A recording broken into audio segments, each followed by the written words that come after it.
हर खबर पर होगी आपकी पकड़। डाउनलोड कीजिए ABP live app.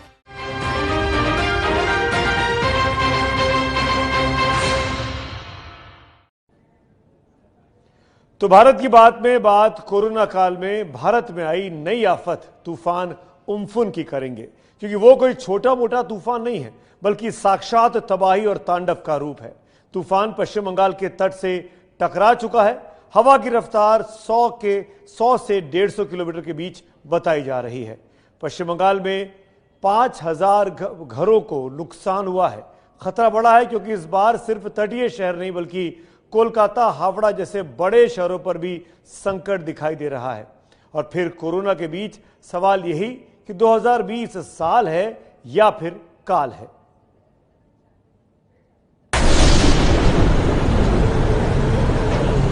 Super cyclone Amphan की दस्तक सुनाई देने लगी है। कोविड जो आज का विषय भी है, कोविड के कॉन्टेक्स्ट में हम लोग साइक्लोन से डील कर रहे हैं और ये शायद नए नॉर्मल की एक और परिभाषा होगी।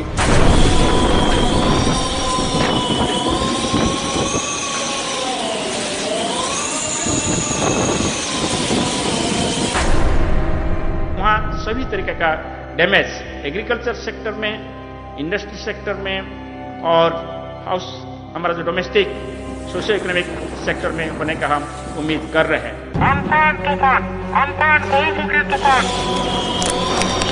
तकरीबन 10,000 लोगों को जो नदी किनारे रहते हैं उनको हटाया गया है इवैक्यूएशन सेंटर में। टोटल 2.2 लाख लोगों को उनके घर से निकाल के अभी साइक्लोन सेंटर पे आश्रय दिया गया है।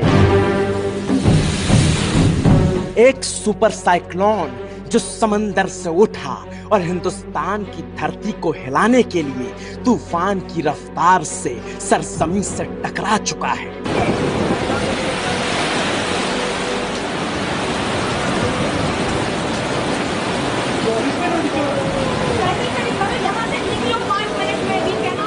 एक सुपर साइक्लोन जिसने समंदर की लहरों में इतनी हलचल मचा दी है कि समंदर खुद ब खुद अपनी सीमाएं लांघने को बेताब नजर आने लगा है।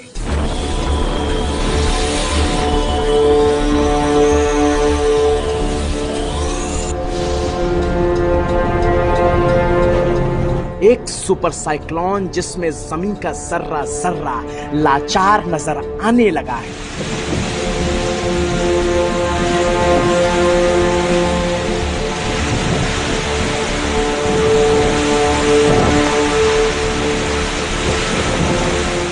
एक तूफान जिसने सालों से जमीन पर जमे पेड़ों की बुनियाद को हिलाकर रख दिया है, जड़ से उखाड़कर तिनके की तरफ फेंक दिया है। मौसम विभाग के बता रहा है कि अगले 2-3 घंटे ऐसे ही तबाही चलती रहेगी, ऐसे ही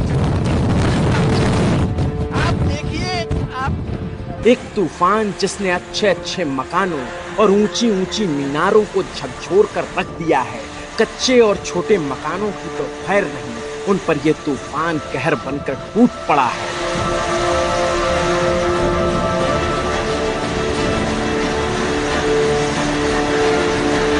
और ऐसे में कोरोना से क्या कम परेशान था इंसान, जो अब ये उम्पुन तूफान भी हवा की रफ्तार और बारिश की तेज धार से हम इंसानों को लाचार बनाने चला आया है।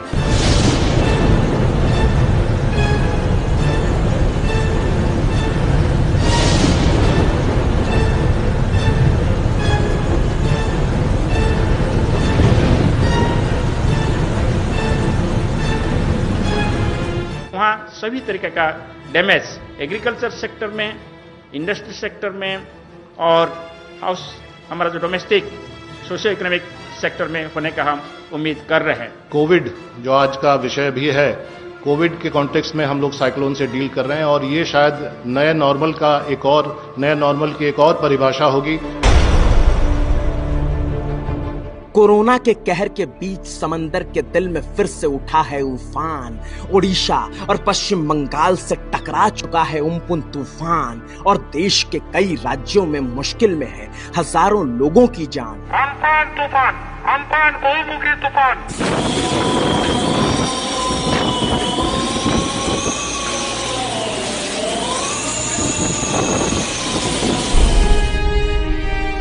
क्योंकि 20 सालों में जो नहीं हुआ वो इस 2020 में हो रहा है। पूरे 20 साल बाद हिंदुस्तान में कोई इतना भीषण और ताकतवर समुद्री तूफान आया है, क्योंकि पिछले सालों में आए तूफान इस तूफान की रफ्तार के आगे कुछ भी नहीं थे।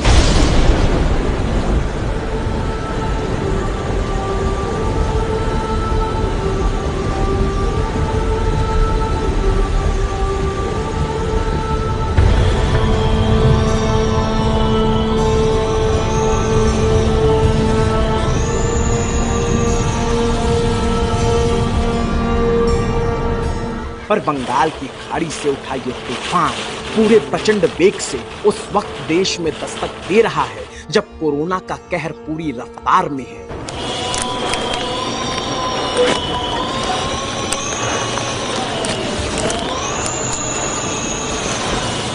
कोरोना के खतरनाक संकट काल के बीच कभी देश में भूकंप आता है तो कभी समुद्री तूफान, और समझ नहीं आता कि ये 2020 साल है या फिर काल है। मैं ठीक से खड़ा भी नहीं हो पा रहा हूँ। और आप देख सकते हैं, मैं कैमरामैन को बोलूंगा तस्वीरों को दिखाने के लिए।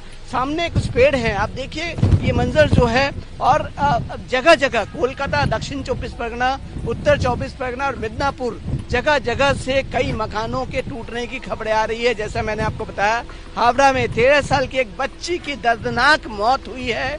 और इसके अलावा भी कई जगह गाड़ियों को क्षतिग्रस्त हुई हैं गाड़ियां, और पेड़ जो है गाड़ियों पर गिर पड़े हैं। भारी संख्या में मकान हैं जो समुद्र किनारे और नदी किनारे बसे हुए हैं। वो कई मकान टूट गए हैं। और आप सीधे तौर पर पेड़ों को देखकर आप अंदाजा लगा सकती हैं कि किस तरह से तेज हवाएं चल रही हैं। आप देख सकती हैं मेरे सामने।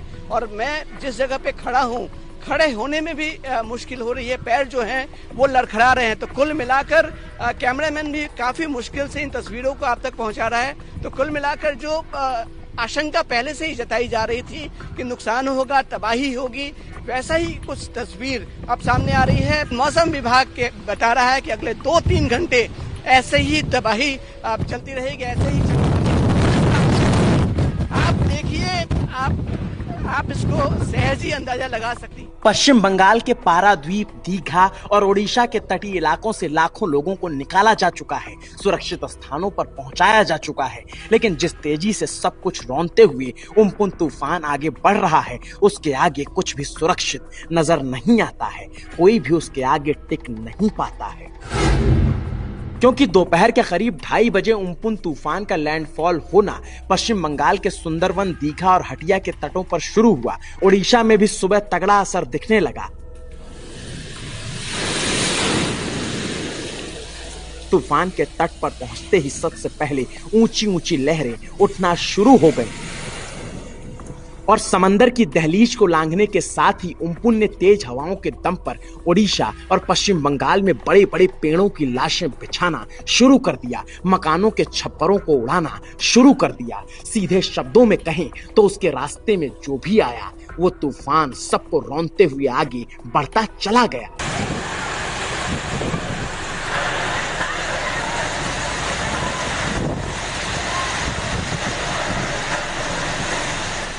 सबसे पहले दीघा को तबाही का दर्द दिया और उसके बाद अब तूफान के निशाने पर पश्चिम बंगाल की राजधानी कोलकाता और बड़ा शहर हावड़ा है, जहां रात तक तूफान के रौद्र रूप लेने की आशंका है। मौसम विभाग के मुताबिक ये वो जिले हैं जो सबसे ज्यादा पश्चिम बंगाल में प्रभावित होंगे। कोलकाता, हावड़ा और हुगली में भारी बारिश के साथ 110 किलोमीटर की रफ्तार से हवा चलने लगी है। ईस्ट मिदनापुर, उत्तर 24 परगना और दक्षिण 24 परगना जिले में उम्पुन तूफान का असर सबसे ज्यादा घातक हो सकता है। हवा की रफ्तार वहां पर 160 से लेकर 185 किलोमीटर प्रति घंटे की हो सकती है और उन तूफानी हवाओं का असर कोलकाता में अभी से दिखने लगा है। जगह जगह पर पेड़ धराशायी हो चुके हैं, बिजली के खंभे भी जमींदोज हो चुके हैं। कह सकते हैं कोरोना संकट के बीच एक और बड़ा तूफानी संकट इस साल काल बनकर टूट पड़ा है। हवा की रफ्तार इतनी तेज है कि उत्तर 24 परगना में खड़े हमारे संवाददाता प्रकाश का खड़ा हो पाना भी मुश्किल हो गया। मौसम विभाग के बता रहा है कि अगले 2-3 घंटे ऐसे ही तबाही चलती रहेगी, ऐसे ही आप देखिए, आप इसको सहज ही अंदाजा लगा सकती हैं। उम्पुन तूफान का सबसे ज्यादा असर पश्चिम बंगाल में ही देखने को मिल रहा है, क्योंकि सबसे पहले पश्चिम बंगाल के सुंदरबन से तूफान टकराया तो दिन में ही अंधेरा छा गया। समंदर की लहरें जोर जोर से हिचकोले खाने लगी और इस तूफान के आते ही हवा की आवाज ने तांडव का ऐलान कर दिया था। और जैसे जैसे तूफान बढ़ता जा रहा है, तांडव मचाता जा रहा है और अब तो हवाएं कातिल हो चली हैं, क्योंकि उम्पुन तूफान में 5000 से ज्यादा घर बर्बाद और तबाह हो चुके हैं। पश्चिम बंगाल के हावड़ा और उत्तर 24 परगना में 2 लोगों की मौत हुई है। उड़ीसा के भद्रक में भी एक मौत की खबर आई है। और कोरोना के बाद एक और कातिल हिंदुस्तान की धरती पर तूफान के रूप में टहलने लगा है। और सच कहें तो असली विपदा तो पश्चिम बंगाल पर ही आन पड़ी है। मुख्यमंत्री ममता बनर्जी खुद हालात पर नजर बनाए हुए हैं, मगर हालात तो फिलहाल सिर्फ कुदरत के काबू में नजर आते हैं। इंसान तो संभल तक नहीं पा रहा। अगले 3-4 घंटे पश्चिम बंगाल पर बहुत भारी है। उम्पुन का कहर लगातार जारी है। मैं ठीक से खड़ा भी नहीं हो पा रहा हूँ। और आप देख सकते हैं, मैं कैमरामैन को बोलूंगा तस्वीरों को दिखाने के लिए। सामने कुछ पेड़ हैं, आप देखिए ये मंजर जो है। और जगह जगह कोलकाता, दक्षिण 24 परगना, उत्तर 24 परगना और मिदनापुर, जगह जगह से कई मकानों के टूटने की खबरें आ रही है। जैसा मैंने आपको बताया, हावड़ा में 13 साल की एक बच्ची की दर्दनाक मौत हुई है। और इसके अलावा भी कई जगह गाड़ियों को क्षतिग्रस्त हुई हैं गाड़ियां, और पेड़ जो है गाड़ियों पर गिर पड़े हैं। मौसम विभाग के बता रहा है कि अगले 2-3 घंटे ऐसे ही तबाही चलती रहेगी, ऐसे ही आप देखिए, आप इसको सहज ही अंदाजा लगा सकते हैं। ऐसे हालात में तो किसी का भी टिक पाना मुश्किल है, क्योंकि जब बड़े बड़े पेड़ झूलने लग जाएं और झूलते झूलते गिरने लग जाएं तो फिर मामूली इंसानों की क्या ही बिसात रह जाती है। और फिलहाल हाल ये है कि कोलकाता, हावड़ा समेत पश्चिम बंगाल के कई तटीय जिलों का पूरा आसमान काले बादलों की आगोश में है। धरती पर तेज हवाओं का कब्जा चल रहा है। दिन में ही रात जैसा नजारा दिखने लगा था। हवा के शोर मौत के सन्नाटे की आहट को देने लगे थे। इसी जगह से चक्रवाती तूफान को बांग्लादेश की तरफ प्रवेश करना है, और शायद यही वजह है कि इतनी तेज रफ्तार से चक्रवाती तूफान की ये हवाएं जो हैं इस जगह पर हम महसूस कर पा रहे हैं। तो कुल मिलाकर मौसम विभाग के अधिकारी जो बता रहे हैं, अभी भी 3 से 4 घंटे लगेंगे ये जो तेज हवाएं हैं उसको कम होने में। तो ये 3 से 4 घंटे जो है प्रशासन, पुलिस के लिए एक बड़ा चैलेंज है, क्योंकि अब तक जो नुकसान हुआ है, कई जगह बिजली के खंभे उखड़ गए। मैंने पहले भी आपको बताया, उन जगहों पर जाके उन खंभों को, उन पेड़ों को सड़क से हटाना, क्योंकि ये एक बड़ा चैलेंज है। आप देख सकती हैं, मतलब इस जगह पे पेड़ों का हाल देखकर आप समझ सकती हैं। सामने आप देखिए जो पेड़ है, उस पेड़ को देखकर आप सहज अंदाजा लगा सकती हैं कि कितनी बड़ी कितने भारी संख्या में, कितनी तेज रफ्तार से यहाँ तूफान आया है। तो कुल मिलाकर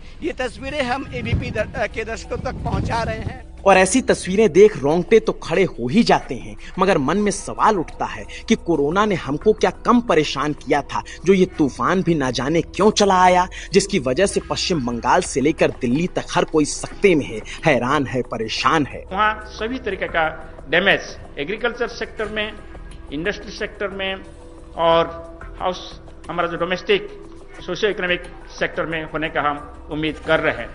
सो वहाँ जैसे पाम एंड कोकोनट ट्री होता है और प्लांटेशन होता है और चर्च होता है, ये सभी एक्सपेक्टेड है कि डैमेज होगा। और जैसे हमने बोला कि एक रिवराइन एरिया है वहाँ, इसलिए बहुत सारे लोग बोट में ट्रैवल करते हैं और इसलिए हम ये एक्सपेक्ट कर रहे हैं कि बोट्स बहुत सारे भी यहाँ डैमेज हो सकता है।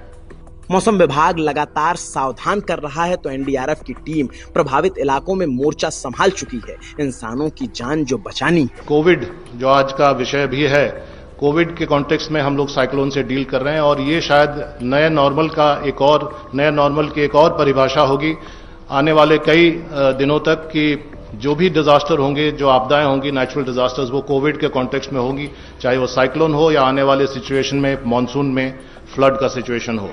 और एनडीआरएफ की टीम के लिए सबसे बड़ी चुनौती यही है कि उन्हें न सिर्फ लोगों को बचाना है, बल्कि कोलकाता और हावड़ा जैसे शहरों में जहां कोरोना का संक्रमण ज्यादा फैल चुका है, वहां उन्हें खुद भी बचना होगा। मुश्किलें हैं कि कम होने का नाम नहीं ले रही। इसीलिए तो ख्याल आता है ये 2020 का साल है या फिर काल है।